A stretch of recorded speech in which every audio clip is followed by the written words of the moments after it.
Kenapa dia harus pakai rambut orang yang sudah mati? Supaya roh orang yang mati itu masuk ke dalam tongkat. Kalau orangnya matinya itu normal lah matinya, nggak bisa? Itu nggak bisa. Dikatakan kalau mati sadawari, kalau karo, dia ada kecelakaan, gantung diri, melahirkan dia meninggal. Ini rambut panjang, ini tentunya rambut perempuan ya? Iya, itu harus rambut perempuan. Nggak bisa laki-laki? Nggak bisa. Saya dengan Bapak Yamin Sinulinga akan membahas tentang apa namanya itu tongkat.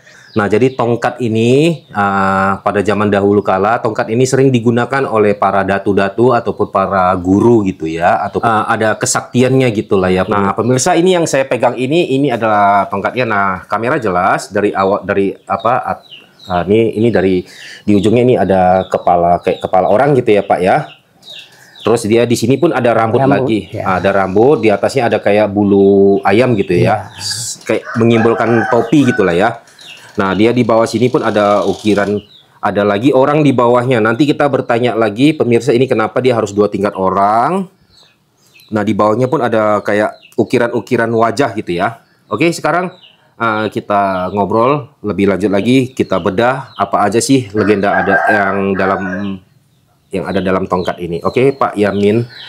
Pak Yamin, legenda tentang tongkat ini, Pak. Ini menceritakan apa ini, Pak? Raja tongkat-tongkat penubulan ini, inilah rajanya. Jadi dia punya permaisuri. Inilah keturunan-keturunan Raja Insan Permaisuri tongkat ini. Inilah dia anaknya 7. Jadi di bawahnya lagi inilah dia katakan, kalau dikatakan itulah sebagai pengawal. Nah, di situlah ada anjing. Anjing ini itu sebagai pemburu. Pemburu. Namanya ada roh-roh yang jahat. Ada bisa dikatakan lawan-lawan, dialah melawan. Yang ke-7 anak anjing ini untuk penolak bala gitu ya? Penolak bala, iya. Oke. Pak Yamin mengatakan di situ ada raja, di situ permaisuri, ke-7 anak. Nah, ini saya mau tanya, berarti di dalam ini, ukiran ini nggak termasuk ada cucunya dari mereka ini ya? Nggak ada. Inilah anak dan cucu di situlah. Anak dan cucu udah tergabung di situ ya? Jadi kalau kita, umpamanya kalau ada datu, apa dikatakan guru, ya. Jadi ini untuk membunuh. Untuk senjata? Iya, untuk senjata, membunuh roh-roh jahat, membunuh kalau ada orang sakit, yang bikin sakit itu entah setan, entah bikinan orang, inilah yang membunuh. Ini digunakan untuk membunuh, tentunya ada ritual khusus ya, Pak? Iya, ada ritual khusus. Umpamanya sebagai contoh. Sebagai contoh, umpamanya ngarkari. Ngarkari artinya itu, kalau umpamanya ada orang sakit sudah lama. Jadi, kalau dulu penyakitnya itu entah umpamanya ada tanam-tanaman. Ilmu ditanam orang, entah dikirim orang. Maka disitulah didoakan oleh si datu. Maka raja daripada tongkat ini, Tuhannya lah itu dikatakan. Itulah yang memanggil roh-roh itu. Dan kalau nggak dapat dipanggil, maka disuruhlah anjing ini pelacaknya. Istilahnya anjing ini yang mencari di mana penyebabnya itu ya? Nah, kalau sudah nanti nggak dapat dia, maka datang roh itu, maka didoakanlah. Maka yang datu itu membacakan doa. Membacakan doa, umpamanya Hong sunakar sindikir katanya doanya. Hai setan-setan semua, bego penjambut, bego si mengganggu, roh-roh sing ganggu, maka krina ipantem, artinya pantem ditusuk. Mengenai arut tongkat penolong naina, lalu kenipi jahat nipi gulut. Artinya, bahasanya maka tongkat penolong itu untuk mengalahkan. Segala ilmu-ilmu yang tak baik, maupun setan-setan yang datang dan datu-datu yang membuat sakit si orang ini, maka kaulah nanti nusuknya katanya. Itulah maka sudah itu didoai, maka dia ditansak 4 kali, diayun 4 kali. 1, 2, 3, 4 baru ditazamkan ke tanah. Lalu di situ ditengok lagi, apakah di situ ada dibikin-bikinan orang? Apakah ada dibikin-bikin orang tadi tanam orang ilmu-ilmu jahat di sekitar rumahnya gitu? Itulah maka masuk dukun itu dicari, ada petunjuk, disuruh oleh punya tongkat ini, inilah rajanya tongkat ini, harus keturunan cucunya itu semua, maka disuruhnya melacak anjing ini. anjing yang 7. Itu yang melacak. Umpamanya di mana ada tanaman, kalau anjing kan dia bisa melacak, mencium. Iya, mencium ya. Disitulah sudah ditunjuk anjingnya itu, maka disitulah ditosoknya, dibuka, pasti ada di dalam tanam-tanaman orang. Si Datu ini Pak, dia kan memerintahkan 7 anjing ini yang disimbolkan dalam tongkat ini. Nah si Datu ini dia dapat bisikan atau gimana? Ada petunjuk bahwasannya di situ ada ditanam gitu. Bisikan gaibnya ada. Itulah maka bisikan gaibnya itu berasal dari itu tongkat itu. Karena tongkat ini punya sekat. Sekat itu bersuara dia. Tongkat ini bersuara. Bersuara itu suara gaib ya? Iya, suara gaib. Bukan suara kayu ini ya? Iya, enggak. Ada rohnya masuk. Berarti dia menggunakan bahasa roh. Bahasa roh. Bahasa roh itu tentunya yang bisa dengar hanya seorang datu ya ataupun guru ya? Enggak, kita pun dengar. Jadi orang yang sekeliling yang lagi berobat? Iya, dengar semua. Bahasa apa dipakai? Karo? Bahasa Karo. Tapi dia macam siulan. Oh, kayak siulan gitu. Cuman siulan itu kayak ada nada suaranya gitu ya? Siulan itu pun tahu kita, ibarat kita menyual ke satu lagu. Keakuratan tongkat ini Pak untuk mencari sesuatu gitulah. Akuratnya sampai berapa akurat gitu? Akuratnya sampai jaga iya, karena tongkat ini dia nggak pakai apa. Karena di sini juga cukup syarat. Sebagai contoh, ini benang 3 rupa. 3 rupa ini yang berarti itulah namanya itu yang 3 rupa itu anti setan. Itu namanya benang menalu. Yang di atas kepalanya ini Pak yang dari bulu ayam menalu. Yang ini dari bulu ayam ini. Simbolnya apa? Ini simbolnya ini bulu ayam itu adalah kebesaran. Kebesaran seorang raja kayak mahkota gitu ya? Iya, kayak mahkota. Jadi pengikatnya benang benalu. Artinya benang benalu itu untuk mengusir orang jahat. Kalau bahasa Karonya nalu kenipi jahat, nipinya gulut katanya. Itu benang benalu 3 rupa. Satu merah, putih, hitam. Jadi dulu kalau rambutnya itu punya orang asli rambut orang yang mati 1 hari katanya, mati 1 hari katanya. Iya. Ini berarti rambutnya rambut asli orang yang sudah meninggal 1 hari. Ya, artinya 1 hari itu ada garis kecelakaan, meninggal dalam hamil. Oh, berarti bukannya sembarang kita ambil ya? Nggak bisa? Nggak sembarangan. Dan kayu ini pun nggak sembarangan. Kayu apa ini Pak? Tenggaulan. Itu namanya tenggaulan. Berarti tongkat ini mempunyai legenda yang banyak ya. Pak, kenapa dia harus pakai rambut orang yang sudah mati? Supaya roh orang yang mati itu masuk ke dalam tongkat. Itulah yang bisikannya tadi, dia namakan sekat. Oh, saya paham. Berarti tongkat ini mengambil roh orang yang sudah mati itu untuk melacak sesuatu lah gitu ya. Iya. Berarti rambut ini bisa aja diganti lagi gitu. Misalkan ini tongkat ini menggunakan mayat yang itu. Iya. Ya udah itu aja gitu. Tapi kalau mahkotanya itu bulu ayam itu rusak bisa diganti. Ini rambut panjang. Ini tentunya rambut perempuan ya. Iya, itu harus rambut perempuan. Nggak bisa laki-laki? Nggak bisa. Kalau orangnya matinya itu sakit akibat sakit normal lah matinya, nggak bisa? Itu nggak bisa. Dikatakan kalau mati sadawari, kalau Karo dia ada kecelakaan, gantung diri, melahirkan dia meninggal. Kenapa harus diambil orang yang kena insiden matinya Pak? Ataukah karena dia masih penasaran rohnya gitu? Iya, lantaran dia belum sampai ajalnya. Udah mati duluan? Iya duluan. Penasaran gitu ya? Jadi roh-rohnya masih gentayangan. Kalau menurut daripada adat kita ini Pak, ya adat Karo yang khususnya yang pengguna tongkat ini, itu kan masih mati penasaran. Iya. Nah, kan kita pakai untuk pengobatan. Iya. Nah, si roh penasaran ini apakah bisa mencapai tingkatan untuk dia nggak penasaran lagi gitu? Iya. Sesudah nanti dia nggak lagi penasaran pun, tapi dia masih dekat sama Tuhan. Rambut yang di tongkat ini rambut asli manusia? Ini asli manusia. Yang ini pun asli. Kalau kita ngomongin tongkat ini zaman dulu dipakai untuk tari-tarian, apakah tongkat ini ada membawa kayak roh juga di dalam tarian itu? Si penarinya bisa kesurupan atau apa? Bisa. Juga? Sekarang pun bisa. Cara untuk melepaskan kesurupan dia itu gimana nanti? Cara untuk kesurupan ini, kalau kesurupan itu mudah saja. Kalau orang kemasukan itu bukan siapapun bisa, kamu sendiri pun bisa nanti ambil nanti korek api, tekan sininya. Di antara kuku dengan daging? Ya, antara kuku dan daging. Ambil korek itu gini, ditekan. Harus korek api kayu? Korek api kayu. Kalau nggak ada merica pun bisa. antara kuku dengan Iya, dagingnya. jadi tengah. Iya, iya. Ditekan aja. Iya, ditekan saja. Nanti terlepas sendiri gitu. Terlepas sendiri dia.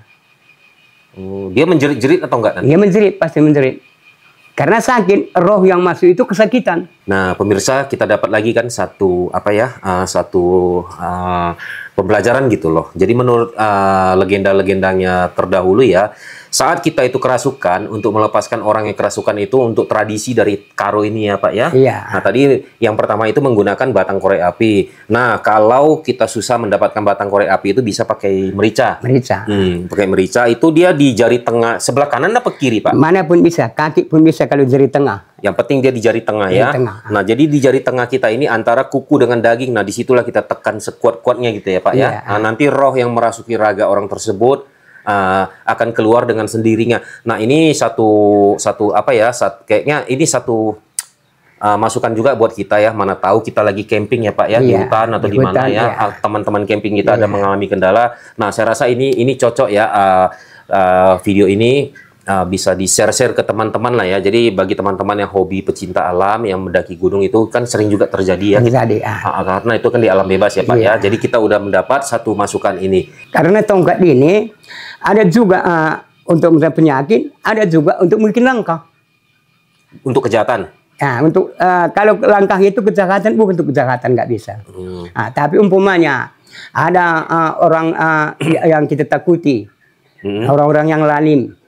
Nah, bisa juga dipanggil sama tongkat ini, rohnya. Bisa juga ditusuk rohnya, entah ada kehilangan. Nah, bisa juga dipanggil rohnya, ditusuk, dibunuh pakai tongkat, bisa juga. Hanya dia sudah kuat lain doanya. Bisa juga ini umpamanya memberi rezeki. Dipanggil, artinya keramas itu. Ada juga keramas namanya keramas mengambil rezeki. Entah kita sial. Ada juga dibikin orang kita sial. Bisa juga. Jadi kita menggait keremas. Ada juga doanya. Sebagai contoh doa. Kita tusuk ambil jeruk purut. 7 macam jeruknya. 7 macam jeruk? Iya. Jeruk purut 3. Iya. Harimau gawang 1. Harimau malam. Jeruk malam katanya. Harimau bunga. Itu jeruk nipis itu. Harimau keling katanya, yang manis jeruk manis. Ada lagi jeruk harimau kelele katanya. Harimau itu jeruk kelele. Ada cakar harimau. Pokoknya sudah 7 macam dia. Jadi dikupas jeruknya itu, dibikin bintang 7 di atas, dikorek tangkainya, bikin bintang 7, baru didoai dia. Itu kita harus tahu asal harimau. Artinya asal usul jeruk itu diturunkan Allah. Karena gini, kalau menurut Karo, kalau kita tahu asal api, kita tak terbakar. Iya. Kalau kita tahu asal air, kita tidak basah. Kalau kita tahu asal besi, kita tidak mempani bacok. Sebagai contoh ini pokoknya macam jeruknya tak bisa kau tangsi lah doanya itu. Pokoknya kalau kita mau tahan bacok, kita keluarkan ilmu dari badan kita itu, kita banyak unsur dari badan kita itu. Ambil itu sirih, lalu ditaruh lada, bawang putih, baking, jahe. Baru diingat-ingat dia doakan. Ibuku batu, bapakku besi, datang besi tunggul batu.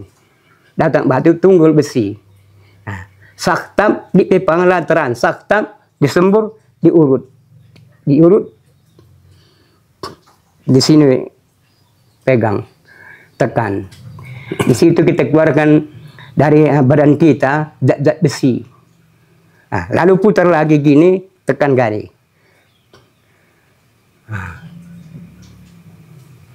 Lalu kita berdoa lagi. Ibuku batu, bapakku besi, datang besi tunggul batu, datang batu tunggul besi. Saktab, dikte pangan, lape berlateran, sakmat, mat. 7 kali. Keluar dia, tapi cuman 24 jam kita tahan bacok.